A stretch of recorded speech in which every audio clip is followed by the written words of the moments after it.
నమస్తే అందరికీ. తల్లిదండ్రులు ఇక మనమే జాగ్రత్త పడాలి పిల్లల విషయంలో. పోనీతి అని చెప్పేసి అని మీరేమన్నా అజాగ్రత్త పడ్డారనుకో, మన పిల్లల భవిష్యత్తు మనమే నాశనం చేసిన వాళ్ళం అవుతాము. ChatGPT మీకు తెలుసు కదా. ఈ యాప్ కనుక మీ పిల్లల మొబైల్ ఉంటే ఇమ్మీడియట్లీ డిలీట్ చేయండి. పిల్లల మీద కన్నేసి ఉంచండి. చాలా అబ్జర్వ్ చేస్తూ ఉండాలి.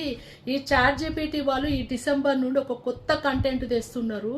18 సంవత్సరాలు దాటిన పిల్లలకు శృంగారపరమైన నీలి చిత్రాలే కానీ, అశ్లీల చిత్రాలే కానీ, శృంగారానికి సంబంధించిన ఏ విషయాలైనా సరే మీకు అప్డేట్ ఇస్తాము అని చెప్పేసి అంటే ఏదైనా చూపియండి అంటే వాళ్ళు ఇమ్మీడియట్లీ వీడియో పెడతారంట.